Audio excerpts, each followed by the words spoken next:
अमेरिकेतल्या वॉशिंग्टन डीसीच्या मंगळवारी रात्रीचे 8 म्हणजे भारतात बुधवारी पहाटेचे म्हणजे उद्या पहाटेचे 5:30 आणि इराणमध्ये सुद्धा उद्या पहाटेचे बुधवारी पहाटेचे 3:30 या टाइमलाईन मध्येच गेम सुरू आहे.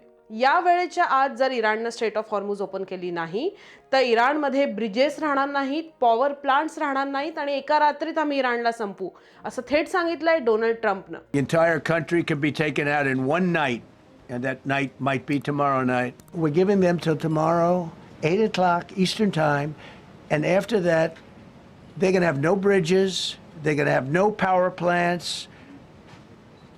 Stone Ages, yeah. हो, म्हणजे साध्या भाषेत सांगायचं तर ओपन द गेट नाही तर डिलीट द कंट्री. 21 मार्च पासून डेडलाईनवर डेडलाईन देणारे ट्रम्प रविवारी तर फुल फॉर्ममध्ये होते. इराणवर अक्षरशः शिवीगाळ करण्याची वेळ आली या राष्ट्राध्यक्षावर. आता ते ट्विट तुम्हाला दाखवते तर तुम्ही पॉज करून वाचा, कारण ट्रम्प बोलले तर स्ट्रॉंग लिडरशिप, पण मीच ते शब्द रिपीट केले तर यूट्यूब म्हणेल माय फ्रेंड व्हिडिओ रिस्ट्रिक्टेड. वाचताय हे सगळे शब्द इथे व्हिडिओ पॉज करा आणि ह्यातला एक ना एक शब्द वाचा. हे सगळं ऐकायला जरी खूप गंभीर असलं ना तरी ऑनेस्टली सांगते, ही जर वॉर सिच्युएशन नसली असती तर हा एक complete Netflix comedy special episode झाला असता. कारण इराण या ट्रम्पच्या स्टेटमेंट्स नंतर सुद्धा फक्त मैदानात नाही तर स्टेटमेंट्समध्ये सुद्धा अमेरिकेला हरवतंय. ईस्टर संडेला ट्रम्पनं जी धमकी दिली त्यानंतर काय झालं, जगभरातल्या इराणच्या एम्बसीजनी ट्रम्पचं पब्लिक ट्रोलिंग फेस्टिवल सुरू केलं.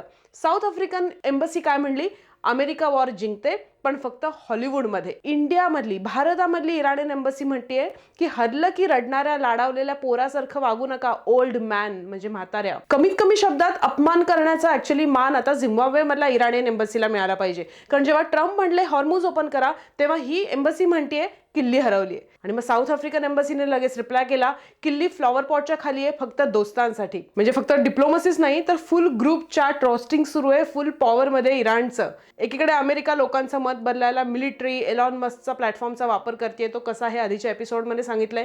इराण काय करताय, एक मीम टाकताय, नॅरेटिव्ह बदलतंय. Gen Z diplomacy at its peak म्हणायला लागेल. आता जर आपण जोक बाजूला ठेवूयात, पण हे जे सगळं आता चाललंय काही मागच्या तासांमध्ये 48 तासांमध्ये हे प्रचंड गंभीर चाललंय. पाकिस्तान, टर्की, इजिप्त यांच्याकडनं सीज फायर होण्याचा प्रयत्न कुठेतरी केला गेला, कारण हे मेडिएटर्स आहेत. त्यामुळे युद्धविराम, अगदी युद्ध पूर्णपणे थांबवायचं नाही पण युद्धविराम कुठेतरी आणला पाहिजे यासाठीचं एक खूप मोठं प्रपोजल USA आणि इराणला दिलं गेलं होतं. सीज फायर आणण्याचा प्रयत्न झाला पण तो फेल झाला. का? कारण इराणमध्ये घुसून इराणच्या नॅचरल गॅस फील्डला साऊथ पासला अमेरिका इस्रायलनं टार्गेट केलं. लक्षात घ्या, पर्शियन गल्फमधलं जगातलं सगळ्यात मोठं नैसर्गिक वायूचं हे क्षेत्र आहे.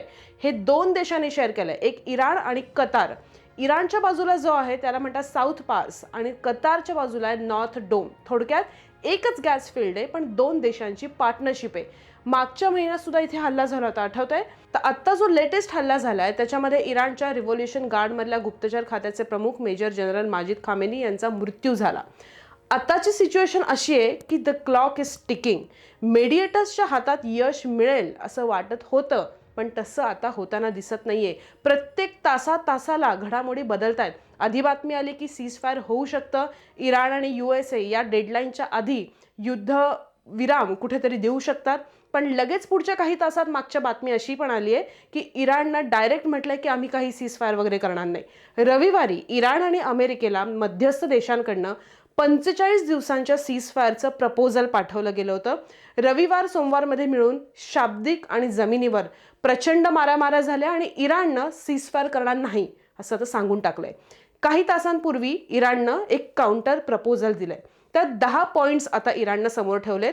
त्यातले महत्त्वाचे मुद्दे मी तुम्हाला सांगते. पहिला म्हणजे इराण असं म्हणतंय सीज फायर नकोय, परमनंट एंड टू वॉर हवंय, कायमस्वरूपी युद्ध बंद हवंय. आता हे युद्धच नको. फक्त युद्धबंदी असं नाही तर रिजनल कॉन्फ्लिक्ट्स जे आहेत तिकडचे म्हणजे आखाती देशांमधले एकमेकांमधले जे रिजनल कॉन्फ्लिक्ट्स आहेत हे सगळे बंद पाहिजेत. म्हणजे फॉर इन्स्टन्स इस्रायलनं साऊथ लेबननमध्ये घुसून हिजबुल्लावर जे हल्ले चालवलेत ते कुठेतरी थांबायला पाहिजेत. कुठलंही रिजनल कॉन्फ्लिक्ट नको असं इराण म्हणतंय, असं आता बातम्यांमधनं समोर येत आहे. तिसरी गोष्ट महत्त्वाची या 10 पॉईंट्सपैकी एक आहे ती म्हणजे इराण म्हणतंय की आमच्यावरचे सँक्शन्स पूर्णपणे उठवले गेले केले पाहिजेत. आणि चौथी महत्त्वाची गोष्ट या काउंटर प्रपोजलमध्ये इराणनं अशी सांगितली आहे की हॉर्मुझवर कंट्रोल आम्हाला हवा आहे, सो दॅट तिथून जाणाऱ्या जहाजांवर ॲडिशनल लेव्ही लावता येईल, ज्यातून या युद्धात जी हानी झाली आहे इराणची ती इराणला भरून काढायची आहे. इराणनं हे सगळं आता ऑफिशियली सबमिट केलं आहे पाकिस्तानकडे आणि त्यांनी म्हटलं आहे की यात काहीही कॉम्प्रोमाइज होणार नाही आहे.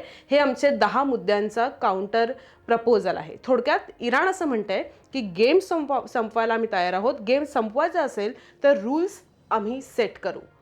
आता खूप मोठा प्रश्न हा येतो की हे US मान्य करेल का, तेही अगदी काही तास राहिलेले असताना. ऑलमोस्ट इम्पॉसिबल आहे. मग ट्रम्प काय करतील? पुन्हा डेडलाईन वाढवणार का, की इराणच्या एनर्जी इन्फ्रास्ट्रक्चरवर डायरेक्ट अटॅक सुरू करणार? कारण त्यांनी ऑलरेडी असं बोलून ठेवलं आहे की देशातल्या प्रत्येक पॉवर प्लांटवर हल्ला होईल आणि इथेच गेम खूप डेंजरस होतो. कारण इराणची इलेक्ट्रिसिटी सिस्टीम ही मिडल ईस्टमधली एक लार्जेस्ट सिस्टीम्सपैकी एक आहे.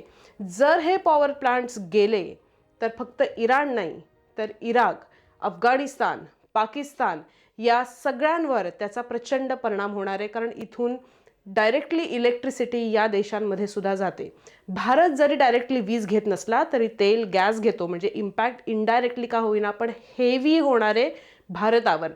इराणची बहुसंख्य लोक आहेत, म्हणजे इराणची बहुतेक लोकसंख्या जी आहे ती देशाच्या पश्चिम भागात राहते, वेस्ट साईडला. तिथे कुठली शहरं आहेत तर तेहरान, मशहद, इस्फहान, जिथे सगळ्यात जास्त लोकसंख्या आहे किंवा इंडस्ट्रियल हब आहे. त्यामुळे तुम्हाला कळते का की वीज प्रकल्पांवर हल्ला होणं म्हणजे डायरेक्टली या लोकांवर हल्ला होणं. कारण हे वीज प्रकल्प, हे सगळे इंडस्ट्रियल हब्स, हे लोकसंख्या जिथे सगळ्यात जास्त आहे त्याच्याच जवळ आहेत. इराणमध्ये वेगवेगळ्या प्रकारचे वीज प्रकल्प आहेत, म्हणजे गॅस, कोळसा, पाणी म्हणजे हायड्रो, अणुऊर्जा आणि तेलावर चालणारे प्रकल्प आहेत. पण बहुसंख्य प्रकल्प हे गॅसवर चालतात, कारण गॅस भरपूर आहे त्या कंट्रीमध्ये. तोच मेन हिरो आहे. त्यामुळे देशाच्या उत्तर आणि मध्य भागात गॅस प्लांट्सचे क्लस्टर्स आहेत. हे प्लांट्स मोठ्या शहरांना म्हणजे तेहरान असेल, करज, इफ्सहा, मशहद इथे वीज देतात. सो कळलं, इराणची वीज व्यवस्था ही मेनली मोठ्या गॅसवर चालणाऱ्या थर्मल प्लांट्सवर डिपेंड आहे. कारण देशात नैसर्गिक गॅस, नॅचरल गॅस खूप मोठ्या प्रमाणात आहे.